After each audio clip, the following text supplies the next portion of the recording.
ముడి చమురు ధరలపై ఇరాన్ బాంబు పేల్చింది.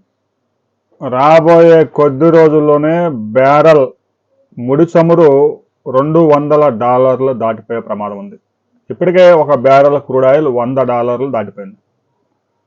అంటే భారతదేశంలో పెట్రోల్ డీజిల్ ధరలు ఇమీడియట్గా పెంచకపోయినా గ్యాస్ ధరలు ఇప్పటికే 7% పెంచారు. పెట్రోల్ డీజిల్ ధరలు ఏ క్షణంలోనైనా పెంచవచ్చు. పాకిస్తాన్లో లీటర్ పెట్రోల్ $315 అయినా దొరకడం లేదు. శ్రీలంకలో లీటర్ పెట్రోల్ $365 అయినా దొరకడం లేదు. భారతదేశంలో స్ట్రాటజిక్ నిల్వలు బయటికి తీస్తూ ఉన్నారు. గడిచిన 20 సంవత్సరాల్లో ఆ స్టాక్స్ బయటికి తీయడం ఇది మూడోసారి. అలాంటి క్లిష్ట పరిస్థితులు వచ్చాయి. ఈ యుద్ధం ఇప్పటితో ముగిసే అవకాశం లేదు. ఇరాన్ వెనక్కి తగ్గడం లేదు.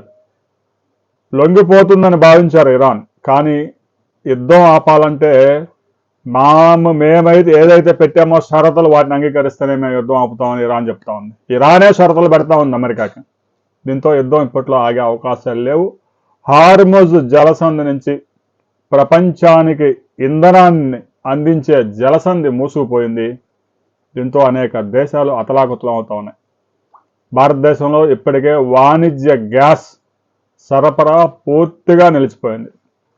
హోటల్స్ అన్నీ ఆగిపోయాయి. రెస్టారెంట్లు అన్నీ క్లోజ్ అయిపోయాయి. బోర్డులు పెట్టేశారు ఈరోజు. రేపటి నుంచి ఆల్రెడీ డెలివరీ 2-3 రోజుల నుంచి లేదు. డెలివరీ ఎప్పుడో ఒక 4 సిలిండర్లు ఇస్తే హోటల్స్ నడవు.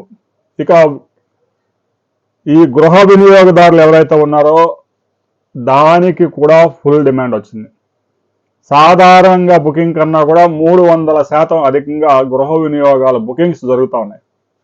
జనం ప్యానిక్ బుకింగ్స్ చేస్తూ ఉన్నారు. దీంతో సర్వర్లు కూడా డౌన్ అయిపోయాయి. ఓటీపీ ఉంటేనే డెలివరీ చేయాలని సహజ వాయువు సంస్థలు ఆదేశాలు జారీ చేశాయి. ఇక కేంద్ర ప్రభుత్వం కూడా బుకింగ్ టు బుకింగ్ డేట్ని 45 రోజులకు పెంచింది. ఒక సిలిండర్ బుక్ చేసిన తర్వాత మరో 45 రోజుల దాకా మరో సిలిండర్ బుక్ చేసే అవకాశమే లేదు. ఒకవైపు చమురు ధరలు డబల్ అయ్యే అవకాశం ఉంది. మరొక వైపు గ్యాస్ దొరికే పరిస్థితి లేదు.